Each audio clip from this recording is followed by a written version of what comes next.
Historia de un ojicidio por Carlos Vicente Tapia. Un día como hoy,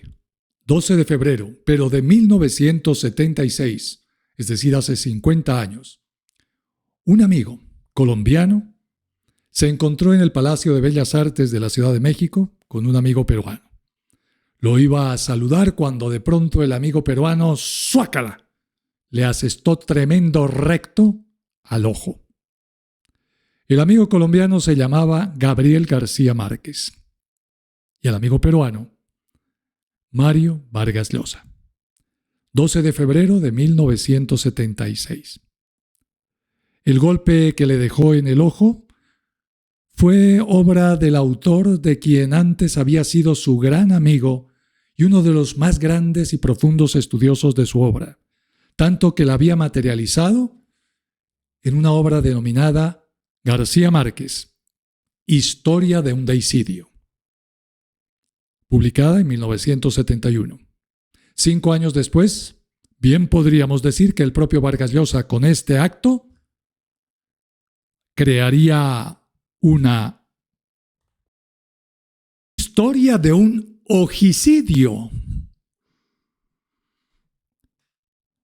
Vargas Llosa le asestó el puñetazo a Gabo cuando éste lo iba a abrazar, y dicen las malas lenguas que profirió algo así como una frase muy enigmática: esto fue por lo que le hiciste a Patricia. Hay muchos rumores que se susurran al respecto, entre otras en grandes obras recientes como la de Jaime Bailey, en Los Genios. Hipótesis van e hipótesis vienen, pero lo importante aquí es que esta anécdota, que viene a ser un poco como en el caso de la independencia de Colombia, con el florero de Llorente, que se rompió y provocó supuestamente la guerra de independencia, en este caso provocó la guerra entre dos amigos que habían cultivado precisamente esa relación, tanto desde el punto de vista emocional como intelectual, desde los años 60, en el contexto del boom latinoamericano. De hecho, ellos eran dos de los grandes centros delanteros de esa inolvidable selección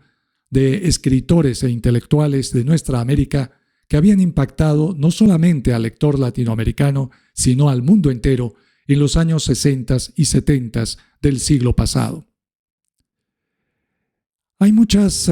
elucubraciones acerca de qué representó la ruptura de esta amistad con este ojicidio mediante la vía del puño, mediante la vía del boxeo, en la que paradójicamente una región que ha dado tan grandes boxeadores como el Caribe, en este caso representada por García Márquez, vendría a ser vencida sorpresivamente por el muy andino, arequipeño, Mario Vargas Llosa. Esas elucubraciones tienen que ver fundamentalmente con el final de un ciclo que había empezado más o menos hacia principios de los años 60 y que había comenzado a disolverse, entre otras cosas, por la polarización ideológica que varios elementos del boom tuvieron con relación tanto a la derecha liberal como a la izquierda marxista. Gabo permaneció de alguna manera, si bien críticamente, en torno a la izquierda marxista, representada sobre todo en la figura señera del comandante Fidel Castro, líder de la Revolución Cubana y en la defensa de la Revolución Cubana misma.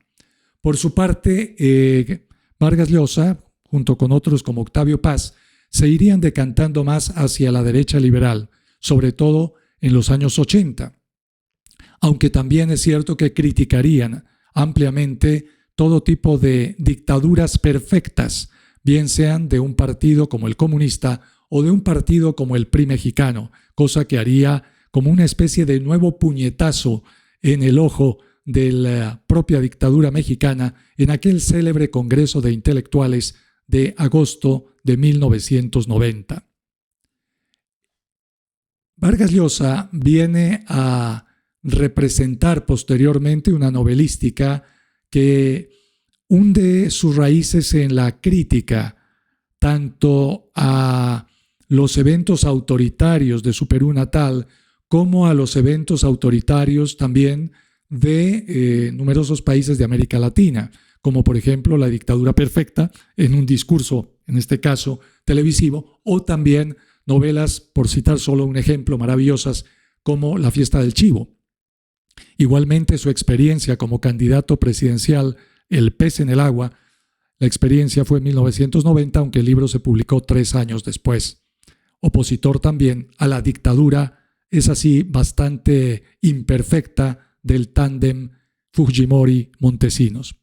Por su parte, Gabo, con todo y su ojo morado, de todas maneras prosiguió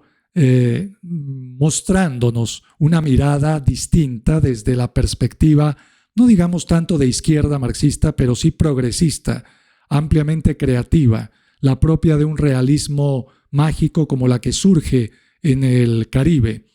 que tiene mucho que ver con la influencia, por ejemplo, de un Carpentier, pero también, y me parece que en el caso particular de Gabo, con la experiencia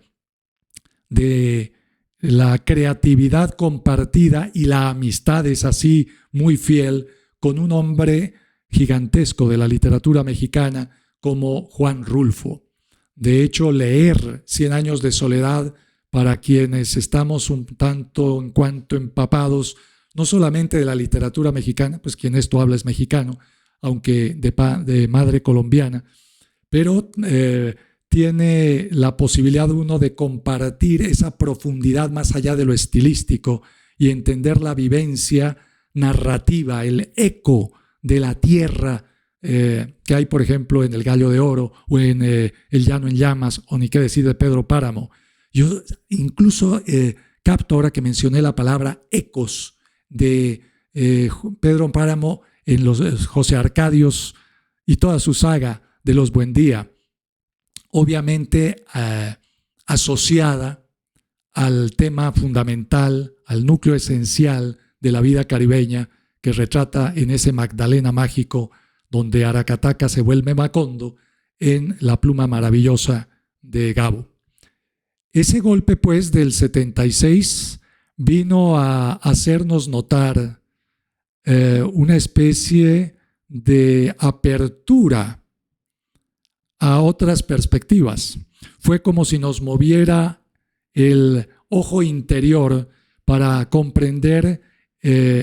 situaciones distintas, perspectivas diferentes y estados anímicos diversos, desde los Andes al Caribe, pasando por la llanura en llamas mexicana o el Sertao brasileño, etc. Indudablemente también con un Cortázar en la Argentina, un Borges, o por qué no también la maravillosa poesía de un Neruda o de un Benedetti. Esos golpes que da la vida y que a veces pueden parecer traicioneros, sobre todo si se dan entre amigos, nos vienen a poner en una encrucijada, o como decimos en México, en un parteaguas, en donde necesariamente debemos tomar la decisión de seguir con ciertas relaciones y con ciertas visiones de mundo que esas relaciones nos implican o romper con ellas. El problema de los principios, tanto políticos, ideológicos como morales, están aquí consagrados y obligados de alguna manera a tomar esas decisiones en momentos coyunturales como estos. ¿Qué fue lo que realmente pasó con Patricia, con Vargas Llosa o con Gabo? Digamos que eso es propio de su vida íntima y privada, que tal vez quede casi que en el misterio metafísico y que nunca sepamos qué fue que pasó. Tal vez esa es una anécdota menor. Lo importante aquí es que se generó un traumático dividir los caminos, una traumática bifurcación, como la que hablaba Borges en El jardín de los certeros que se bifurcan, en donde las perspectivas vitales y políticas, en el más amplio sentido de la palabra, de dos escritores, nos permitieron comprender que había la necesidad de entender que a partir de ahí se generaban dos caminos distintos, que la homogeneidad se rompía y que el ojo morado y el puño agresor implicaban cada uno un símbolo de lo que la causa y el efecto vendrían a provocar en los años posteriores. De hecho, en ese mismo año 76 viene el golpe contra el diario Excelsior por parte del régimen de Luis Echeverría, el presidente entonces de México, un año bastante movido, el año 76, en el cual se permite después también la bifurcación de una prensa homogénea, si bien algo crítica, pero que por un lado hay un sector que se mantiene fiel a los dictados de los gobiernos, sobre todo cuando esos dictados vienen con sobre incluido de pago bajo cuerda, chayote que llaman en México, el sobrecito de pago por publireportaje a línea Ágata tanto por ciento en otros países, y por el otro lado una prensa que comprendió que había otras perspectivas distintas, más críticas y más creativas. De ahí surge también una gran cantidad de medios en México, como por ejemplo la revista Proceso, la revista Vuelta, fundada por Octavio Paz y en la cual Vargas Llosa también va a tener un papel protagónico en sus artículos, y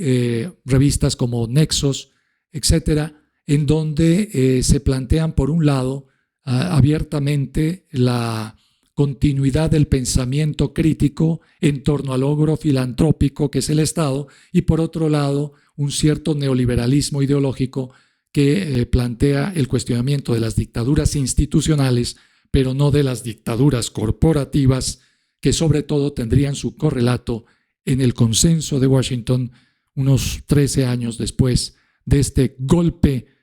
directo y al ojo que nos abrió las nuevas vistas, o más bien las nuevas visiones y revisiones de las posibilidades tanto literarias como políticas en la cultura latinoamericana, contemporánea en su momento y digamos que desde los 90, posmoderna hasta hoy. Historia de un ojicidio. Soy Carlos Vicente Tapia. Por tu atención, pero sobre todo por tu reflexión, boxísticas gracias hoy.